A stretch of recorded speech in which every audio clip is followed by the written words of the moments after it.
Hi viewers, எல்லாரும் நல்லா இருக்கீங்களா? வெல்கம் டு நமக்கு சோறுதான் முக்கியம். ஸோ இன்றைக்கும் வந்து எங்கள் சேனலில் நான்வெஜ் ரெசிபி தான் பண்ண போகிறோம். ஆனால் இன்றைக்கி 2 ரெசிபி பண்ண போகிறோம். அது என்ன அப்படின்னா chicken biryani and chicken roast. இது எப்படி செய்கிறதுன்னு வீடியோக்குள்ளே போய் பார்க்கலாம்.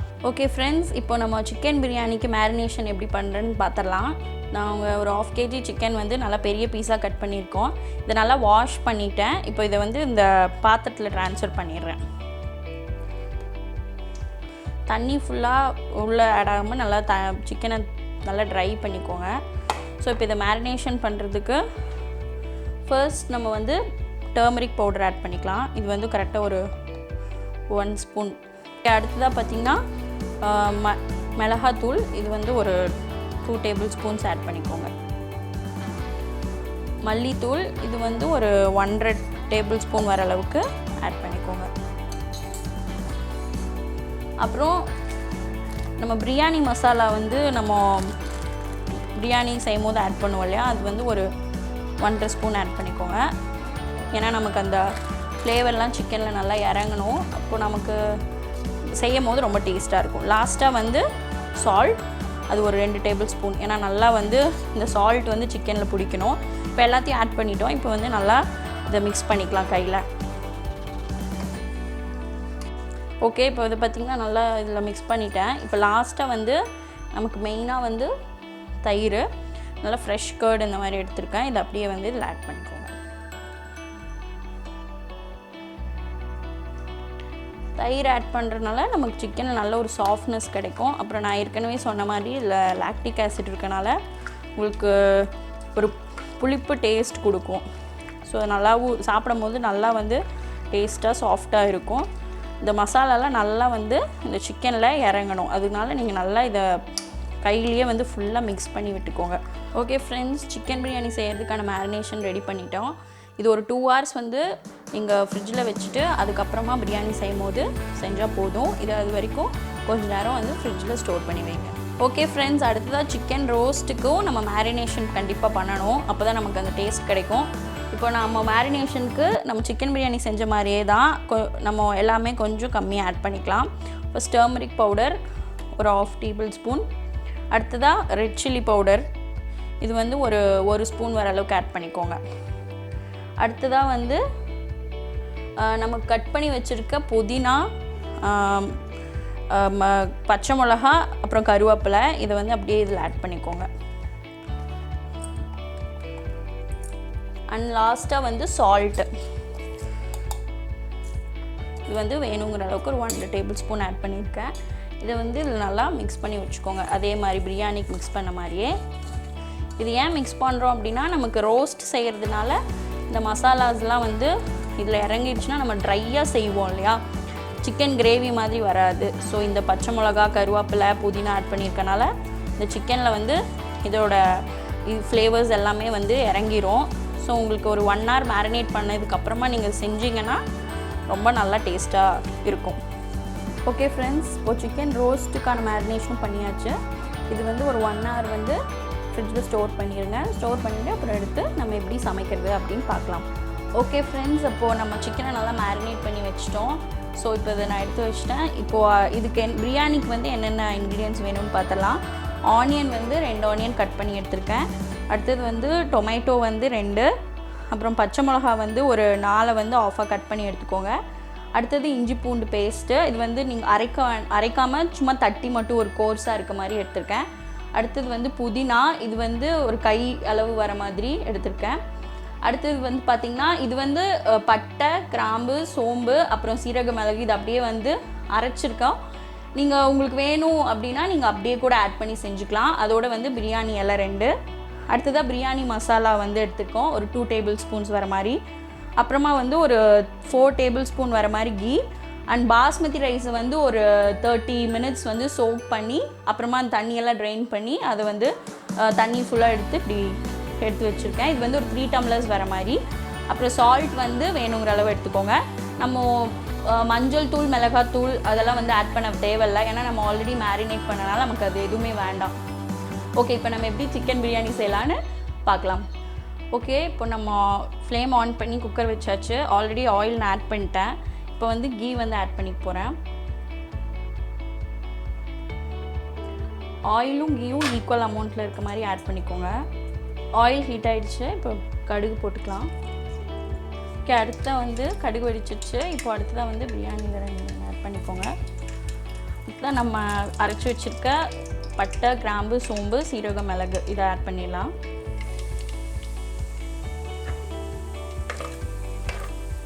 ஸோ இதோட அரோமா கொஞ்சம் வெளியே வந்ததுக்கப்புறமா அடுத்ததாக இஞ்சி பூண்டு பேஸ்ட் ஆட் பண்ணிடலாம். இஞ்சி பூண்டு பேஸ்ட்,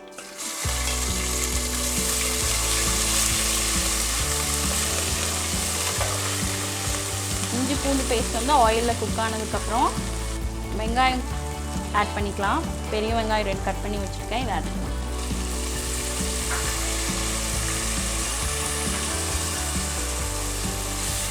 வெங்காயம் குக் ஆகிட்டு இருக்கும் போதே பச்சை மிளகா 4 ஆஃபாக கட் பண்ணி வச்சுருக்கேன், இதையும் ஆட் பண்ணிக்கோங்க.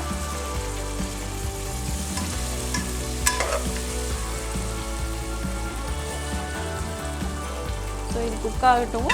இந்த ஆனியன் சீக்கிரம் குக் ஆகிறதுக்கு சால்ட் ஆட் பண்ணிக்கோங்க.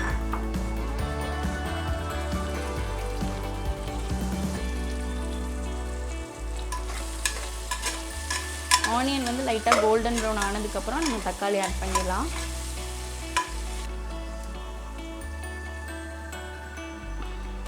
ஓகே ஃப்ரெண்ட்ஸ், அடுத்ததாக வந்து தக்காளி ஆட் பண்ணிக்க போகிறோம். இதையும் வந்து நல்லா மிக்ஸ் பண்ணி விட்டுக்கோங்க.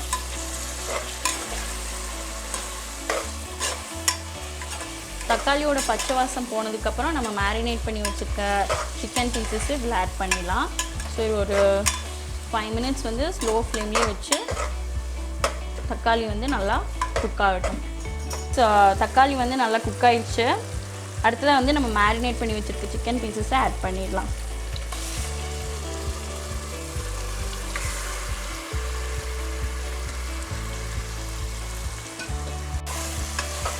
நல்லா ஆயிலே வந்து கொஞ்ச நேரம் சிக்கன் வந்து குக் ஆகணும்.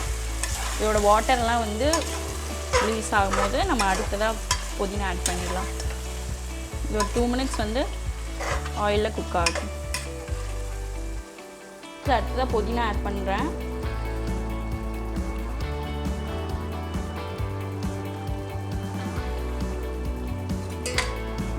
இந்த சிக்கனில் ஃபுல்லாக மிக்ஸ் பண்ணி விட்டுக்கோங்க.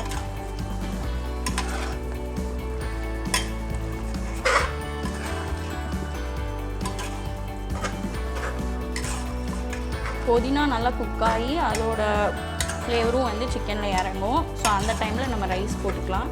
இது ஒரு 5 மினிட்ஸ் சிம்லேயே வச்சு நல்லா குக் பண்ணிக்கோங்க.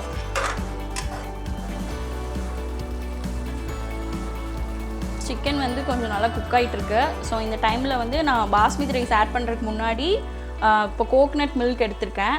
ஸோ இது நான் வந்து இன்னொரு இன்க்ரீடியண்ட் நான் இதில் வந்து ஆட் பண்ணுறேன். ஸோ இதை பாஸ்மதி ரைஸ் வந்து 3 டம்ளர்ஸ் எடுத்திருக்கேன். ஸோ இது வந்து ஃபஸ்ட்டு கோகனட் மில்க் ஒரு 3 டம்ளர்ஸ் ஆட் பண்ணிக்கோங்க. டோட்டலாக 6 டம்ளர் தண்ணி ஊற்றணும். நான் வந்து கோகனட் மில்க் வந்து ஒரு 3 டம்ளர்ஸ் ஆட் பண்ணிடுறேன். அடுத்ததாக வாட்டர், இது வந்து அதே மாதிரி ஒரு 3 டம்ளர்ஸ் பிரித்து ஆட் பண்ணியிருக்கேன்.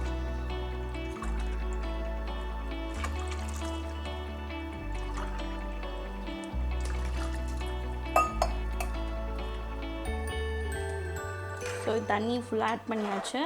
இது கொஞ்சம் கொதிக்கும் போது நம்ம ரைஸ் ஆட் பண்ணிடலாம். ஓகே, தண்ணி வந்து கொதிக்க ஆரம்பிச்சிச்சு. இப்போது ரைஸ் ஆட் பண்ணிக்கலாம். இல்லை தண்ணி ஃபுல்லாக எடுத்துட்டேன், இதை அப்படியே ஆட் பண்ணிடுங்க.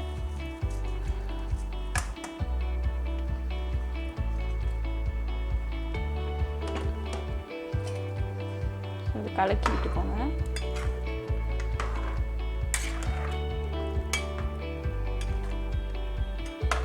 கோகனட் மில்க் போட்டிருக்கனால ஒரு ஸ்வீட்னஸ் வந்து இருக்கும். ஸோ இது சாப்பிட்றதுக்கு ரொம்ப டேஸ்டியாக இருக்கும். ஓகே, அரிசி போட்டதுக்கப்புறம் நல்லா கொதிக்க ஆரம்பிச்சிச்சு. இப்போ லாஸ்ட்டாக பிரியாணி மசாலா கொஞ்சமாக ஆட் பண்ணிடுறேன். ஸோ இதை நல்லா மிக்ஸ் பண்ணி விட்டுக்கோங்க. மிக்ஸ் பண்ணிவிட்டு சால்ட் செக் பண்ணிவிட்டு நீங்கள் குக்கரை வந்து மூடிடுங்க.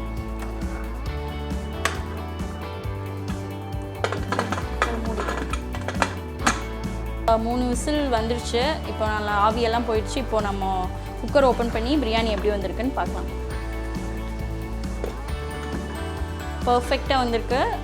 பாஸ்மதி ரைஸில் செஞ்சனால அரிசி உடையலை, அதனால் வந்து அடியிலேருந்து எடுத்து இப்படி மிக்ஸ் பண்ணி விட்டுக்கோங்க.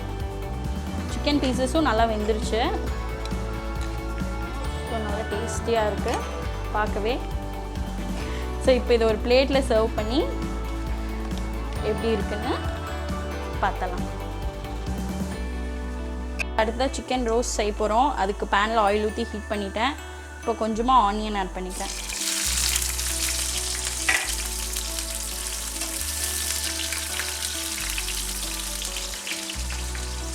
ஸோ ஆனியன் குக் ஆகும்போது டொமேட்டோ வந்து ஒரே ஒரு டொமேட்டோ கட் பண்ணியிருக்கேன், இதுவும் ஆட் பண்ணிவிடுறேன்.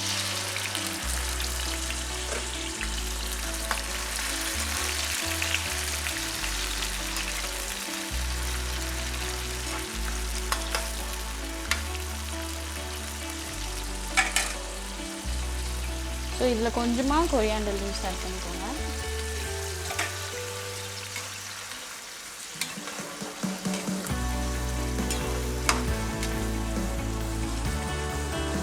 மேரினேட் பண்ணி வச்சுருக்க சிக்கன் பீசஸை இந்த இதில் ஆட் பண்ணிடலாம்.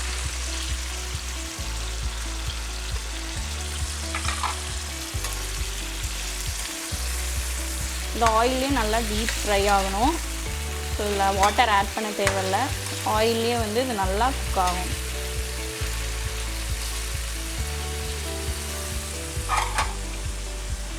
கொஞ்சம் கலருக்காக சில்லி பவுடர் ஆட் பண்ணிட்டேன். ஒரு 1.5 ஸ்பூன் ஆட் பண்ணிக்கோங்க.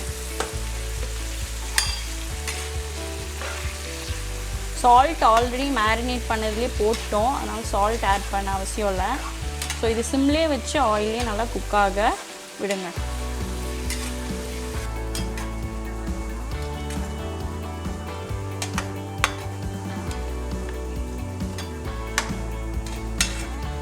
சிக்கன்லேயே வந்து தண்ணி வந்து ரிலீஸ் ஆகும். ஸோ அந்த தண்ணியிலே சிக்கன் குக் ஆகும். ஸோ அதுலேயே வந்து உங்களுக்கு அந்த டேஸ்ட் வந்து நல்லா கிடைக்கும். சிக்கன் ரோஸ்ட் வந்து ஆல்மோஸ்ட் குக் ஆகிடுச்சு. பார்த்திங்கன்னா நல்லா சிக்கன் பீசஸ்லாம் வெந்துருச்சு. சிம்லேயே வச்சு ஒரு 20 மினிட்ஸ் வந்து நல்லா ஆயிலே ஃப்ரை பண்ணிக்க. தண்ணியே ஆட் பண்ணல. ஸோ பார்த்திங்கன்னா இது நல்லா குக் ஆகிடுச்சு. இப்போ நம்ம ஃப்ளேம் ஆஃப் பண்ணி சர்வ் பண்ணிக்கலாம்.